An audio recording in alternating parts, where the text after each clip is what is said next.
Le prophète alayhi salam, vous allez le voir à travers plusieurs exemples, c'était quelqu'un qui lorsqu'il agissait, il était toujours attentif à ce que les gens vont dire de lui, ce que les gens vont penser de ce qu'il fait. Et si ses gestes, les projets qu'il entreprend, les actes qu'il effectue vont conduire à des conséquences fâcheuses, à des conséquences néfastes, et bien tout de suite, en tant qu'homme sage, il rectifiait le tir. Premier exemple, le prophète alayhi salam se promène avec son épouse, la mère des croyants. Alors qu'ils sont tous deux, le mari et la femme, le prophète et son épouse, en train de marcher, voilà que deux compagnons les aperçoivent. Et bien le prophète alayhi salam, regardez ce qu'il va faire. Il va dire aux deux hommes, venez.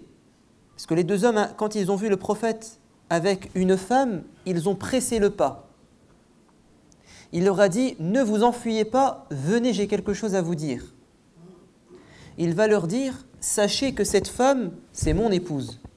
Et là, l'un des compagnons va dire, Subhanallah, ô prophète, est-ce que tu penses qu'on va douter que toi, prophète, tu te promènes avec une autre femme que ton épouse?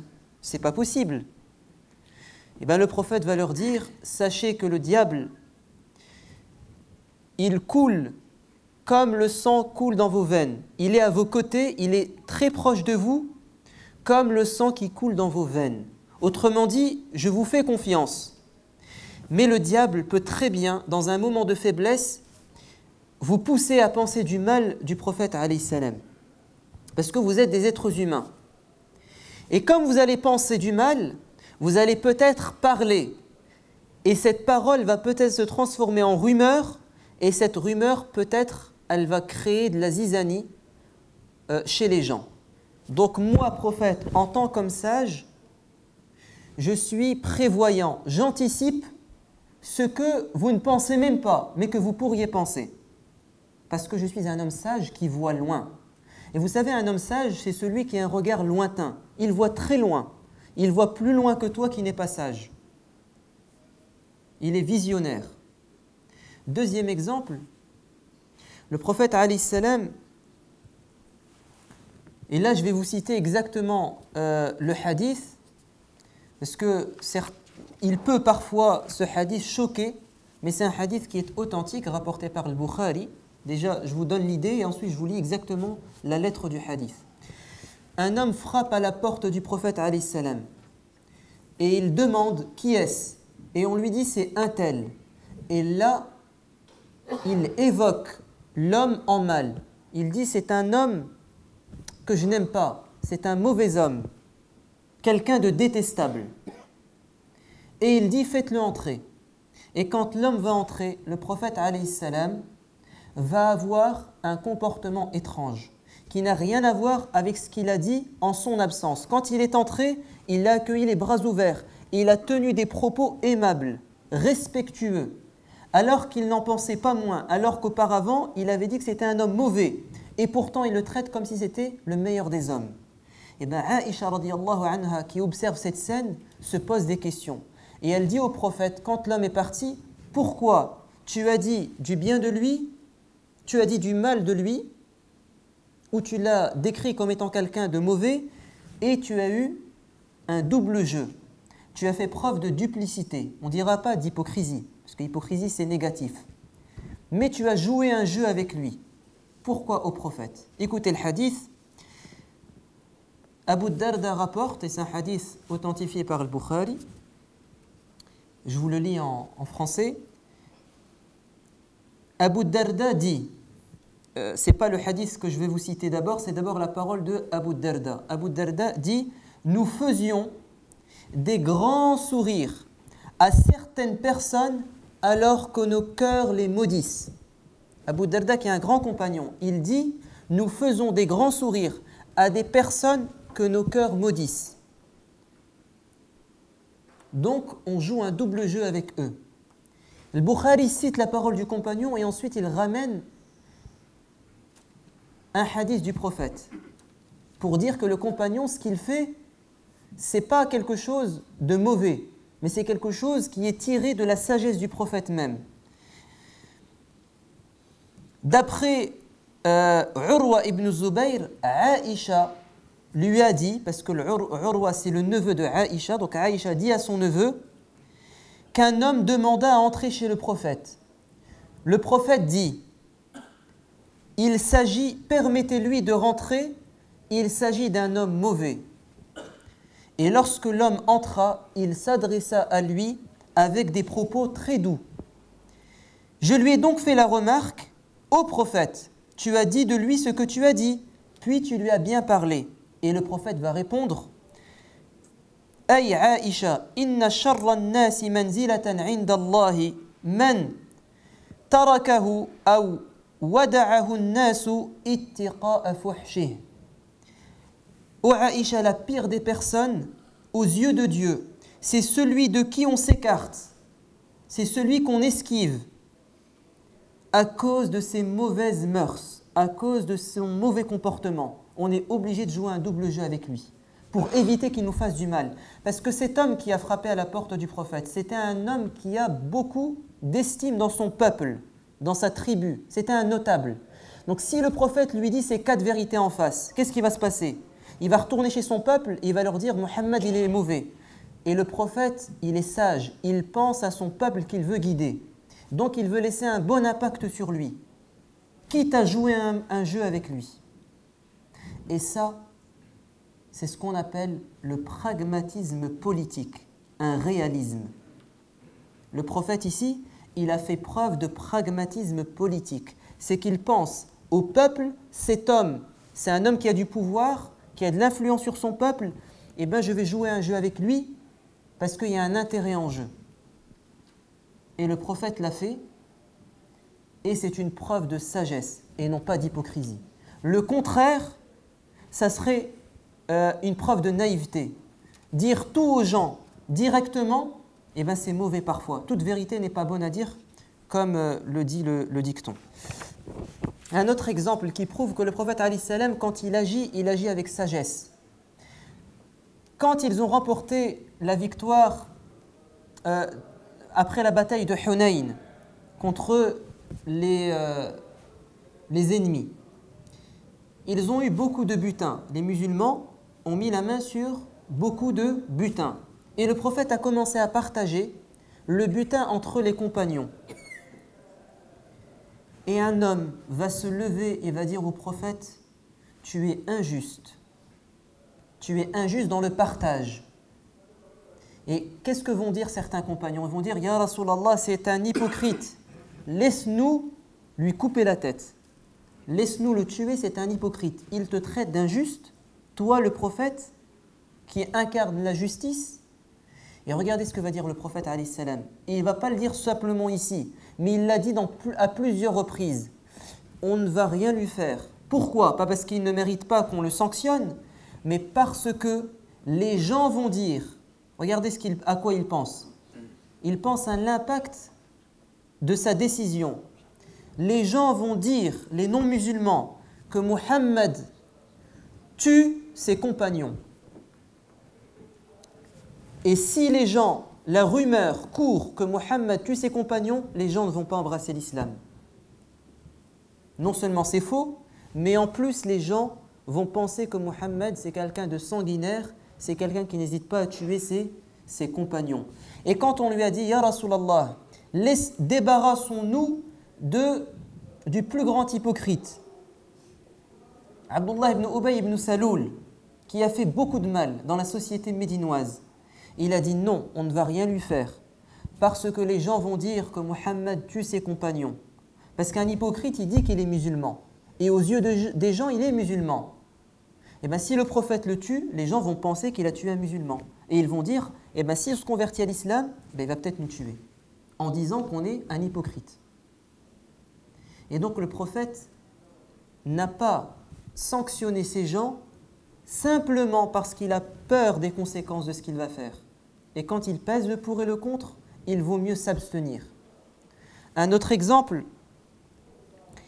le prophète alayhi salam, quand il a accompli ce qu'on appelle Umrat al-Qada.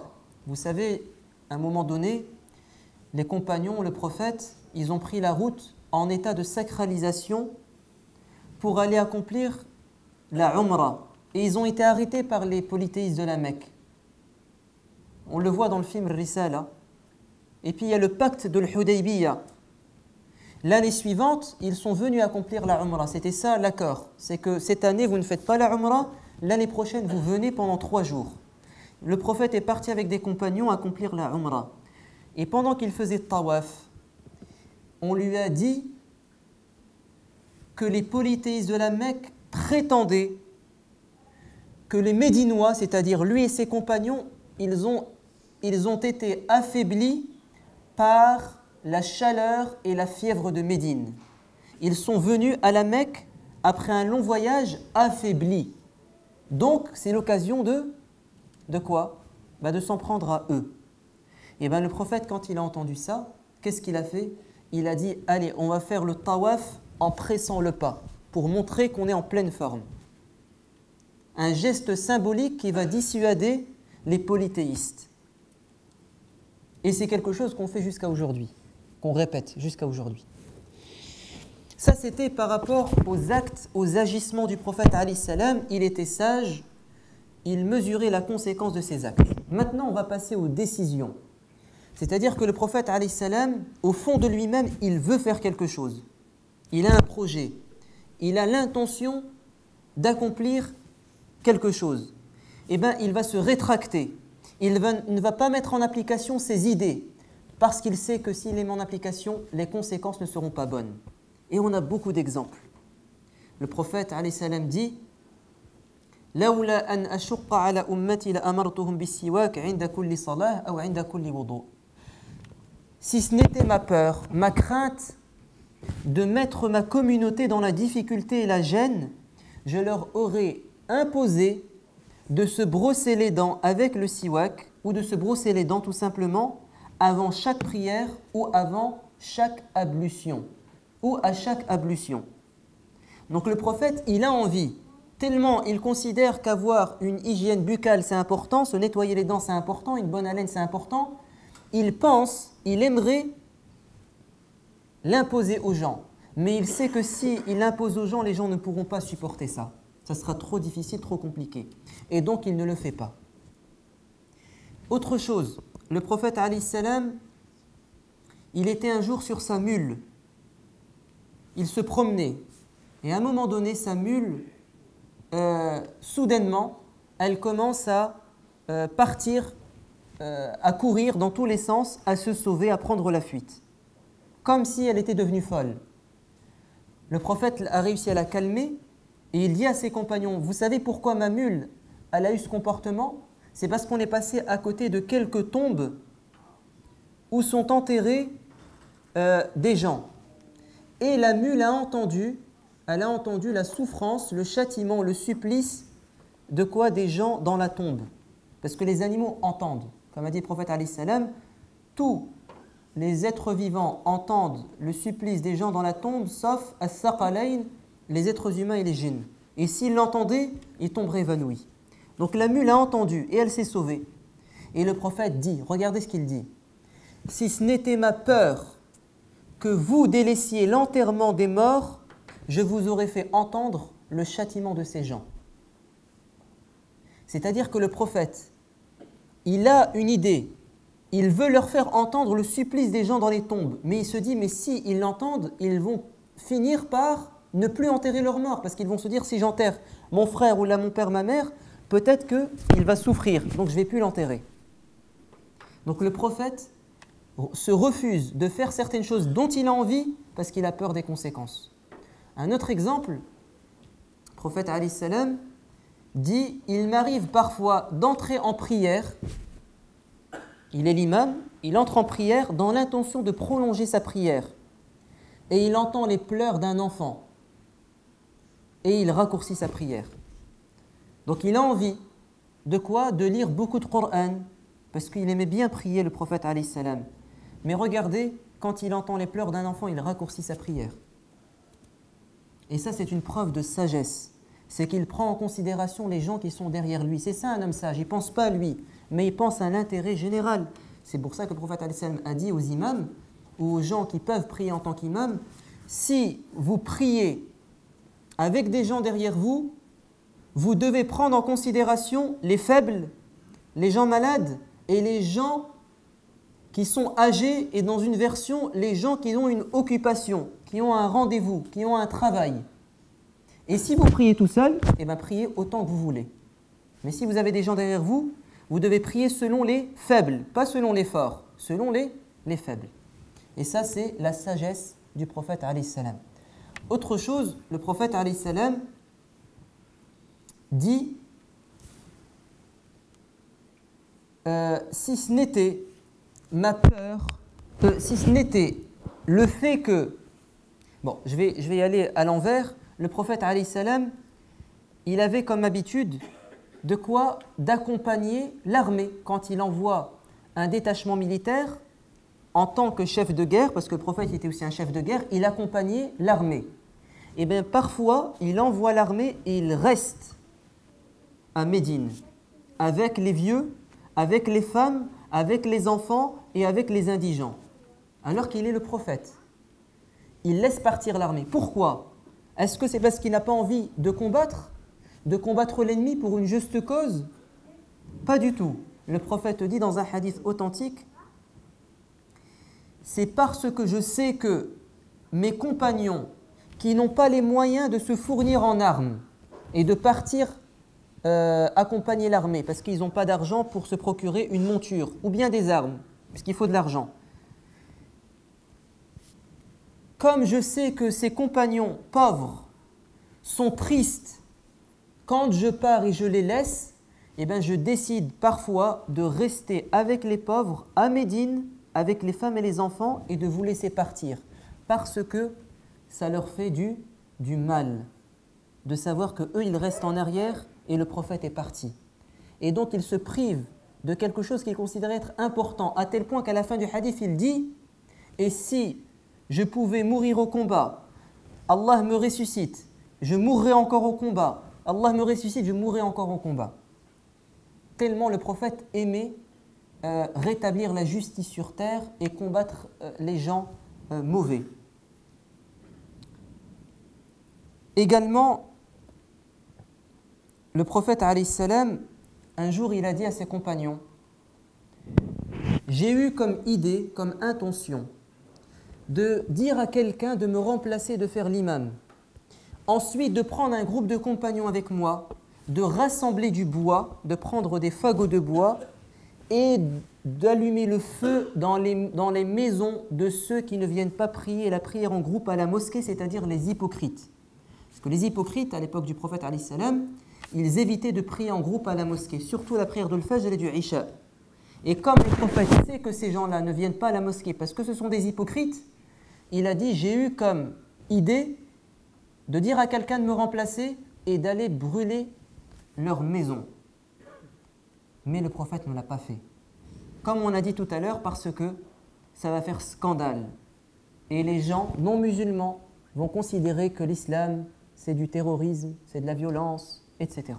Donc le prophète, il était très très perspicace, il était très voyant, il avait un regard lointain, il pouvait changer une décision parce que ses conséquences seront terribles. Et une preuve de sagesse aussi, c'est que le prophète alayhi salam demandait des conseils aux gens. Il n'hésitait pas, alors qu'il est le prophète, de demander conseil à son épouse, de demander conseil à ses compagnons. Et il disait, si Omar et Abu Bakr s'entendent sur une décision, je les suis, même si elle va contre mon avis. Dans ce qui est du domaine de la vie d'ici-bas, pas du domaine de la religion. Parce que tout ce qui est religieux, le prophète, il reçoit la révélation. Mais du domaine des affaires sociales, des décisions de guerre, eh ben, le prophète dit, si Omar et Abu Bakr s'entendent, eh ben, je les suis, même si ce n'est pas mon avis. Et ça, c'est un homme sage. C'est qu'il part du principe que la majorité a plus souvent raison qu'une personne. Et ça, c'est une preuve de sagesse. Maintenant, on va s'intéresser aux propos, aux paroles. Le prophète, alayhi salam, on a dit qu'il faisait attention à ce qu'il fait, à ce qu'il décide et aussi à ce qu'il dit. Le prophète, alayhi salam, c'était un homme sage, il pèse ses mots. Et vous savez, on va aborder dans les paroles un aspect, c'est celui des avis religieux. Le prophète alayhi salam, c'était d'abord quelqu'un qui donnait des fatawa, c'est-à-dire quelqu'un a un problème et il lui donne l'avis de la religion. Et bien le prophète alayhi salam, dans ses avis religieux, il avait toujours en tête quelles sont les conséquences de ce que je veux dire aux gens. On va prendre un exemple. Un homme est venu voir le prophète alayhi salam alors qu'on était en plein ramadan et il lui a dit « Ya Rasulallah, est-il possible pour moi d'embrasser ma femme en jeûne, alors que je jeûne ?» Et le prophète lui a dit « Non ». Un autre homme est venu le voir, il lui a dit « Ya Rasulallah, est-ce que je peux embrasser ma femme alors que je jeûne ?» Il lui a dit « Oui ». Deux réponses contradictoires pour une même question. En fait, qu'est-ce que disent les savants? C'est que le premier homme qui est venu chez lui, à qui il a dit « ce n'est pas possible », c'était un homme qui venait de se marier. Et en tant qu'homme sage, il sait que cet homme-là, comme il vient de se marier, s'il commence à embrasser sa femme, ça peut aller plus loin et il peut rompre son jeûne. Par contre, l'autre homme, c'était un homme assez âgé, qui a de l'expérience, qui n'a plus ces pulsions qu'ont ceux qui viennent de se marier. Et il lui a dit « tu peux le faire, il n'y a pas de problème ». Et Abdullah ibn Abbas s'est présenté à lui un homme. Et cet homme est venu à lui, il lui a dit « Oh Ibn Abbas, est-ce que Dieu peut pardonner le crime? Est-ce que Dieu peut pardonner le crime quand on tue quelqu'un? Est-ce que Dieu peut le pardonner ?» Et Ibn Abbas a dit non. Un autre homme est venu le voir, il lui a dit « Oh Ibn Abbas, si quelqu'un tue une personne, est-ce que Dieu peut lui pardonner ?» Et il a dit oui. Et ses élèves lui ont dit « Mais pourquoi tu as donné deux réponses différentes pour une même question ?» Il a dit « Parce que j'ai vu dans les yeux de la première personne qui est venue me voir l'envie de tuer quelqu'un. Dans ses yeux, il y avait de la haine. Et je me suis dit que si je lui dis « Allah, il peut te pardonner », eh bien, ça va le pousser à tuer. Et donc, je lui ai dit non. Parce que mon avis religieux, ses conséquences seront graves. Tandis que le deuxième, j'ai vu dans ses yeux le remords, le regret. J'ai senti qu'il avait tué quelqu'un, il voulait se repentir. Et donc je lui ai dit, oui, Allah peut te pardonner.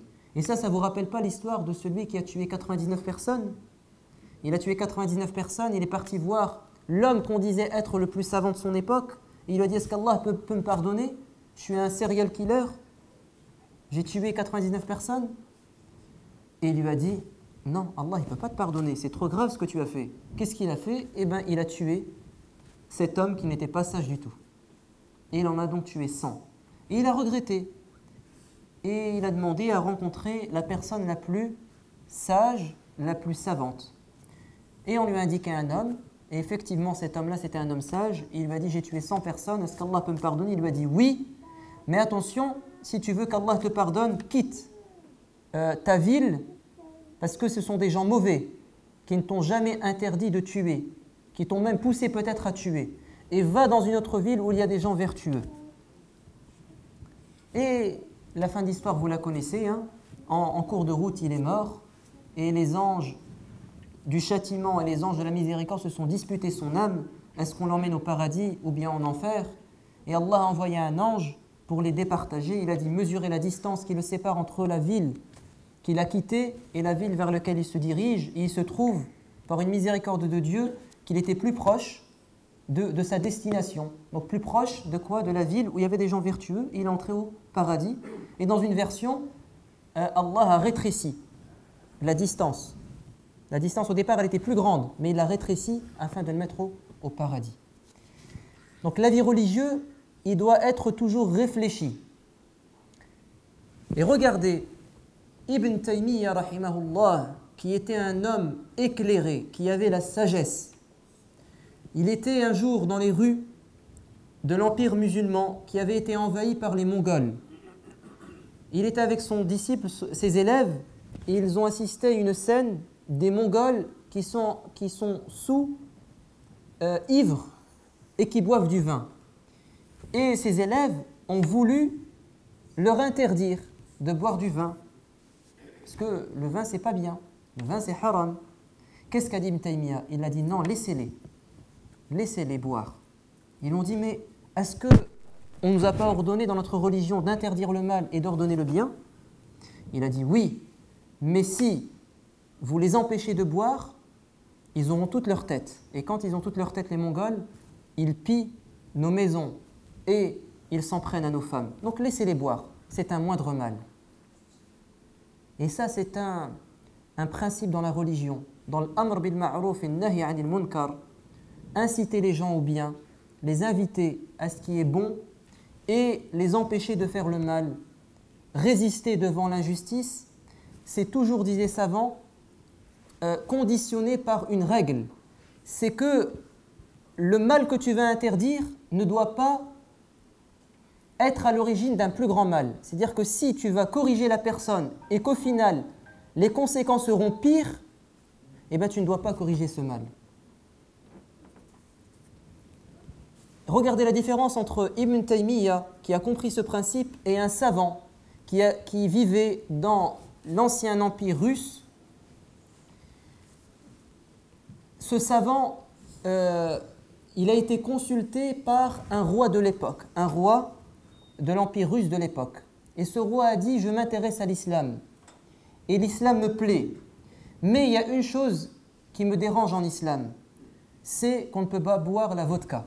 Et nous, on est un peuple qui adorons la vodka. Qu'est-ce que lui a dit le savant? Il lui a dit, ça ne marche pas. L'islam, c'est un tout. Tu prends tout ou tu laisses tout. Et bien ce roi, il est reparti, et son peuple est resté dans la mécréance, et lui aussi. Alors que, s'il était intelligent, s'il était sage dans son avis religieux, il aurait dit quoi? Entrez dans l'islam et buvez votre vin. Comme a fait le prophète alayhi salam. Quand une tribu est venue le voir et il lui a dit, Ya Rasulallah, on veut entrer dans l'islam, mais on ne veut pas verser zakat. Et on ne veut pas faire le jihad. Le prophète a dit, j'accepte. Entrez dans l'islam, vous ne verserez pas zakat et vous ne ferez pas le jihad. Les compagnons ont dit, Ya Rasulallah, comment ça? Il a dit, ne vous inquiétez pas. Ils vont entrer dans l'islam et ils finiront par payer zakat et faire le jihad parce que la foi va pénétrer leur cœur et ils auront assez de force pour tout appliquer dans la religion. Mais si on leur dit non d'avance, on a tout perdu. Et également, un homme est venu le voir, il lui a dit, Ya Rasulallah, l'islam m'intéresse, mais il y a un truc que je ne peux pas faire, c'est me lever pour prier la prière de l'Fajr. On est un peuple, on fait des grasses matinées. Il lui a dit, c'est pas grave, prie quand tu peux le Fajr. Toujours dans la même optique. C'est que ça, c'est au départ, parce que la foi n'est pas encore entrée dans leur cœur. Et le prophète savait, avec sa sagesse, qu'un jour, ils sauront tout faire dans la religion. Mais quand on y va trop vite au départ, quand on ne respecte pas la sunna de Dieu, la loi de Dieu et sa méthodologie, c'est qu'on y va par étapes, et bien ça a fait les effets inverses. Et certains donnent des avis religieux pour nos frères qui se convertissent à l'islam, qui finissent par quoi? Soit par les faire ressortir soit par les écarter de l'islam, soit ils en font des gens extrémistes, soit ils créent des conflits dans leur famille non musulmane. Tout ça parce qu'ils n'ont pas eu en tête cet aspect de la personnalité du prophète qui est la sagesse. Ils ont juste pris le côté juridique, le halal et le haram. Et ça, c'est un gros problème dans la formation des gens à la religion. C'est que parfois, des gens qui se prononcent dans la religion, ils n'ont pas intégré ces notions qu'on est en train de dire. C'est vrai qu'ils sont très calés dans le halal et le haram, dans le fiqh, dans la jurisprudence. Mais c'est pas assez, c'est pas ça la religion. Il n'y a pas qu'un côté technique, il y a un côté psychologique, un côté humain, un côté social qu'il faut maîtriser. Ou sinon on ne peut pas être pertinent et sage dans ses avis religieux. C'est pour ça que les savants disent, le véritable mufti, celui qui donne des vrais fatwas, c'est celui qui maîtrise les textes, mais aussi le contexte. Et quand on dit le contexte, c'est-à-dire qu'il connaît sa société, ses sensibilités, ses besoins, ses défis, ses enjeux, ses faiblesses, ses composantes. Il maîtrise tout. C'est pour ça que quand il se prononce de manière juste et sage. Un autre exemple, et c'est Cheikh al-Qardawi qui le cite dans son livre Fiqh al-Tahara, quand il parle de l'khitan, la circoncision. Il rapporte cette anecdote dans un des pays de l'Asie. Une tribu est venue voir un savant et lui ont dit « On veut se convertir à l'islam, qu'est-ce qu'il faut ?» Et parmi les conditions, il leur a dit « Il faut se faire circoncire. » La circoncision, il la faut pour être musulman. Eh bien, ils ne sont pas entrés dans l'islam. Parce que c'était peut-être son avis. C'est vrai qu'il y a un khilaf entre les savants. La majorité dit que c'est simplement recommandé, mais peut-être que lui, il était d'avis que c'est obligatoire. Mais regardez, il n'a pas mesuré la conséquence de ses propos. Et la tribu n'est pas entrée dans l'islam. Également, le prophète, alayhi salam, à un moment donné, dans sa mosquée, un bédouin, un arabe, un musulman s'est levé dans la mosquée, il a commencé à uriner. Il a uriné dans la mosquée du prophète, alayhi salam. En toute innocence, il s'est levé, miskin, parce que c'est quelqu'un de la campagne, dès qu'il a un besoin, il fait n'importe où. Et il a fait dans la mosquée du prophète. Qu'est-ce qu'ont fait les compagnons? Ils se sont levés, ils ont commencé à hurler, ils ont failli se jeter, se ruer sur lui. Qu'est-ce qu'a dit le prophète? Il a dit non, laissez-le terminer.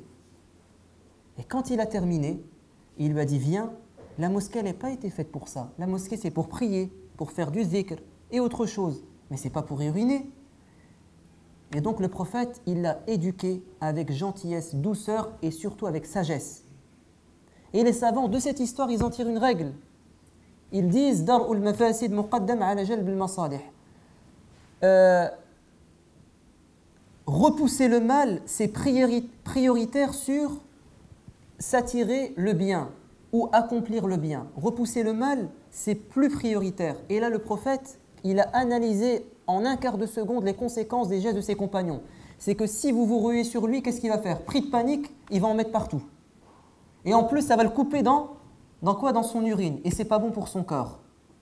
Et vous allez le rejeter. Et bien le prophète, il a fait preuve de sagesse. Également, Allah Azza wa Jal, dans le Coran, nous dit وَلَا تَسُبُّوا الَّذِينَ يَدْعُونَ مِن دُونِ اللَّهِ فَيَسُبُّوا اللَّهَ عَدْوًا بِغَيْرِ عِلْمٍ. Et n'insultez pas les idoles des gens, car ils finiraient par insulter votre Dieu. C'est-à-dire que insulter les idoles, en soi, c'est pas mauvais dans la religion. Mais ça devient mauvais quand insulter les idoles, les divinités, ça va conduire à ce que ces gens, par retour, ils finissent par insulter Allah. Et Dieu dit, vous n'insultez pas leurs idoles, parce qu'ils vont finir par insulter Dieu. Donc mesurez la conséquence de vos propos. Également, le prophète alayhi salam, à un moment donné, et là ce n'est pas lui, si au final il a fait preuve de sagesse, mais au départ il lui manquait une information. Le prophète alayhi salam a dit à Abu Hurayra, ô Abu Hurayra, celui qui dit la ilaha illallah entrera au paradis. Abu Hurayra dit, si je ne me trompe pas, c'est bien lui, Abu Hurayra, il dit, Ya Rasulallah, mais c'est une bonne nouvelle, est-ce que je peux l'annoncer aux gens? Il lui dit, vas-y, annonce la bonne nouvelle. Et en chemin, il rencontre qui? Omar ibn al-Khattab. Et Omar lui dit, qu'est-ce qui te prend? Il a dit, le prophète a rapporté ce hadith, a dit cette parole, et je veux rapporter le hadith aux gens, leur annoncer la bonne nouvelle. Omar lui a mis un coup sur sa poitrine, il l'a fait tomber, il lui a dit non, je jure par Dieu que tu ne le diras pas. Abu Hurayra a fait demi-tour et il est parti se plaindre auprès du prophète. Ya Rasulallah, Omar m'empêche d'annoncer une bonne nouvelle. Omar, pourquoi tu fais ça? Ya Rasulallah, si tu dis ça aux gens, les gens vont se suffire de la ilaha illallah et ils ne vont plus faire de bien. Le prophète a dit tu as raison. Et ce hadith a été caché et finalement il a été révélé bien après. Parce que à ce moment, cette bonne nouvelle ne devait pas être divulguée. Parce que ses conséquences allaient être peut-être contre-productives, pas efficaces du tout. Le prophète alayhi salam, et ça c'est l'exemple le plus grand, le plus pertinent dans la sagesse. Le prophète alayhi salam, on l'a dit tout à l'heure, il a été empêché de faire la Umrah, alors que c'était un droit qui était accordé à tous les Arabes de l'époque. Tous les Arabes de l'époque, musulmans, non musulmans, païens, même ceux qui voulaient venir faire le pèlerinage ou le petit pèlerinage à la Mecque, c'était un droit accordé à tout le monde. Mais par injustice, les politistes de la Mecque ont refusé que les musulmans s'octroient ce droit et jouissent de leurs droits. Et donc, ils leur ont dit, vous ne pourrez pas accomplir la Umrah. Et le prophète alayhi salam a dit, nous sommes déterminés à accomplir la Umrah, vous ne voulez pas, eh bien il faut qu'on s'assoie sur la table des négociations et qu'on s'accorde sur un compromis. Suhayl ibn Amr, qui est le délégué, le représentant des polythéistes de la Mecque, s'assoit aux côtés du prophète alayhi salam et ils vont écrire un traité ou une trêve qui est une trêve de 10 ans. Le prophète alayhi salam dit à Ali ibn Abi Talib, et ce passage vous le voyez aussi dans le Risala, écrit Ali, c'était lui le scribe, se sont entendus, non, au nom de Dieu, Bismillah ar-Rahman ar-Rahim, au nom de Dieu le miséricordieux, le très miséricordieux. Et Suhayl ibn Amr dit, on s'arrête ici. Nous ne connaissons pas ar-Rahman ar-Rahim. Nous, c'est Allah, c'est tout. Ces deux attributs, miséricordieux, très miséricordieux, nous les ignorons et nous les rejetons. Bismillah, c'est tout. Qu'est-ce que dit le prophète? Ali dit, le prophète, non. Allah, il est Rahman ar-Rahim. Le prophète lui dit, non. Efface et écrit simplement Bismillah. Parce que c'est l'introduction, c'est pas très important. Se sont entendus Suhayl ibn Amr et Rasulullah. Muhammad, Rasulullah. Muhammad, le prophète de Dieu. Suhayl dit, on s'arrête ici. Moi, je ne reconnais pas que tu es le prophète de Dieu. Ou sinon, je ne serais pas en train de négocier avec toi.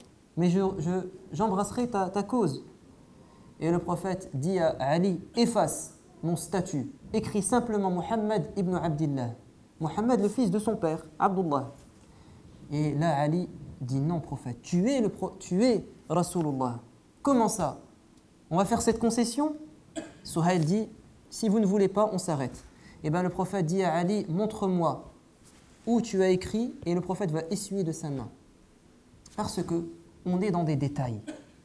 Maintenant, on arrive aux clauses du contrat, de la trêve, les conditions. Suhayl dit, premièrement, vous n'accomplirez pas la Umrah cette année. Et ça, c'est une grande injustice. Parce que tous les compagnons s'étaient préparés, étaient prédisposés à accomplir la Umrah. Ils étaient aux portes de la Mecque. Et là, Suhayl dit, pas cette année, l'année suivante. Le prophète accepte. Deuxième condition. Donc là, il fait une concession. Hein. Deuxième concession que fait le prophète, Suhayl dit, si un homme prisonnier, musulman, qui est captif chez nous à la Mecque, se sauve et vous rejoint à Médine, vous devez nous le renvoyer. C'est une injustice, n'est-ce pas? Parce qu'il se délivre. Il arrive à se sauver de ses bourreaux. Alhamdulillah, il arrive à aller chez ses frères. Et le prophète doit s'engager à le faire retourner au supplice. Et bien le prophète accepte. Il fait une autre concession.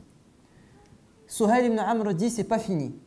Si un prisonnier polythéiste de Médine réussit à venir à la Mecque, à trouver refuge à la Mecque, on ne vous le rend pas. Donc c'est à sens unique. Le prophète accepte. Tout ça pourquoi? Simplement pour avoir une paix de 10 ans. C'est-à-dire que le prophète a fait des concessions. Et il a fait des concessions pour atteindre un objectif. Cet objectif, c'est la paix. Il était prêt à tout faire pour la paix. Et même à sacrifier certains prisonniers, mais pour l'intérêt général. Et au moment où il signe, Abu Jandal arrive encore avec ses chaînes. Il vient de se sauver de la Mecque et il arrive près du prophète. Et Suhayl ibn Amr dit, trop tard, on a signé, on commence par appliquer le traité. Dès maintenant, on le reprend avec nous. Et Abu Jandal dit, Ya Rasulallah, ils vont me faire. Le prophète dit, c'est trop tard, on a signé. Et pourquoi est-ce que le prophète a fait toutes ces concessions? Parce qu'il était sage et il savait que s'il n'y a pas de liberté d'expression, il n'y a pas d'avenir pour l'islam. Et cette paix de 2 ans finalement, parce qu'après 2 ans, les Mécois ne vont pas, certaines tribus arabes ne vont pas respecter et ils vont violer le pacte. Donc en 2 ans, ils ont réussi, les musulmans, à faire gagner à leur cause 10 fois plus de personnes ou 20 fois plus de personnes que la da'wa qui a été faite pendant 13 ans à la Mecque. C'est-à-dire que 2 ans, ça vaut beaucoup plus que 13 ans, parce que pendant 13 ans, c'était du conflit. Pendant 2 ans, c'était de la paix. Et bien l'islam, toujours, il s'épanouit dans la paix. Et ça, c'est un exemple extraordinaire de la part du prophète, et c'est de la sagesse. Et tous les compagnons n'ont pas accepté, sauf Abu Bakr. Tous les compagnons étaient en colère, parce qu'ils n'avaient pas cette vision lointaine qu'avait le prophète, alayhi salam, cette lumière que Dieu lui a donnée, cette hikmah. Je vais vous citer maintenant, pour terminer, la parole d'Ibn Taymiyyah, qui va nous parler de ce type de savant qui donne un avis religieux en pensant faire le bien, en pensant corriger un mal, mais en fait, son avis va être pire que la situation qu'il dénonçait. Regardez ce que dit Ibn Taymiyyah. Ibn Taymiyyah nous parle de celui qui veut éviter de commettre une petite erreur en commettant une plus grande, sans qu'il ne s'en rende compte. Il va nous parler de ce cas de figure à travers une parabole, une métaphore. Il nous dit « Celui qui interdit une chose, afin qu'une injustice ne soit pas commise, mais dont l'avis, son avis, est de nature à engendrer ce qui est pire en matière d'injustice et de corruption, si les gens appliquent ce qu'il dit. » Il est comparable à qui? Il est comparable à celui qui agit de la sorte. 2 points, maintenant c'est la parabole. Des voyageurs sont attaqués par des brigands de grands chemins. S'ils ne leur remettent pas une partie de leur argent, les voleurs vont piller toute la caravane et ils vont même finir par les tuer. Celui qui dira aux gens de la caravane « Il vous est interdit de donner à vos détracteurs quoi que ce soit. Tu n'as pas le droit de donner à ces voleurs, à ces brigands, ton argent. » Donc, il considère que c'est injuste de donner son argent à un voleur. Mais c'est quoi les conséquences? Il aura comme intention de préserver la petite somme d'argent. Mais si l'on suit son avis, tout va disparaître et le pillage aura lieu. Cet avis, aucun homme sensé, c'est-à-dire doué de sagesse, n'y fera allusion, encore moins la religion. Si déjà ta raison, elle te dit que donner cet avis, c'est n'importe quoi, qu'est-ce que tu penses de la religion? Qui est encore plus sage que ce à quoi parvient la raison. En effet, Dieu a envoyé les prophètes pour réaliser l'intérêt général et le parfaire, pour empêcher le nuisible et le diminuer tant que cela est possible.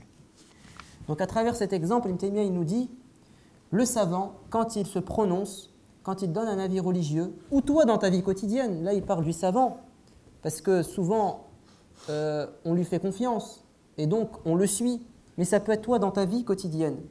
Tu peux parfois prendre une décision, agir, prononcer des paroles, tu considères qu'elles sont nécessaires sur le moment, mais tu n'as pas réfléchi aux conséquences. Et ensuite, tu t'en mords les doigts. Et donc, il faut faire preuve de sagesse et essayer de ressembler au prophète, évidemment dans sa générosité, dans son adoration, dans son honnêteté, dans beaucoup de choses, mais aussi dans sa sagesse. Mais aussi dans sa sagesse. Et la sagesse, pour résumer, c'est le fait de peser le pour et le contre dans tout ce que l'on fait, tout ce que l'on dit, tout ce que l'on pense, et d'agir de la meilleure manière, en ayant un regard lointain, un regard profond, un regard large et un regard juste sur tout ce que l'on fait. Et celui à qui Dieu donne la sagesse, il lui a donné un grand bien et il va jouir d'un grand bonheur. Et soit dit en passant, ce verset qui parle de la sagesse, il est dans le Baqara, Surat al-Baqara. Si vous regardez les versets qui le précèdent et les versets qui le suivent, Allah nous parle de l'infaq fi sabilillah, du fait de donner de son argent pour plaire à Dieu. En plein milieu de ce thème de donner de son argent pour plaire à Dieu, Allah rapporte ce verset. Celui à qui Dieu donne la sagesse, il lui a donné un grand bien. Et là, les savants disent, la sagesse ici, c'est d'abord de donner son argent fi sabilillah. C'est-à-dire, quand tu gères ton argent, si tu es quelqu'un de sage, tu donnes de ton argent fi sabilillah. Juste avant, qu'est-ce que dit Allah Azza wa Jal? Ash-shaytanu ya'idukumul faqra wa ya'murukum bil fahsha. Wallahu ya'idukum maghfiratan minhu wa fadla. Wallahu wasi'un alim. Allah dit juste avant de parler de la sagesse, il dit le diable vous fait peur avec la pauvreté et il vous ordonne al-fahsha.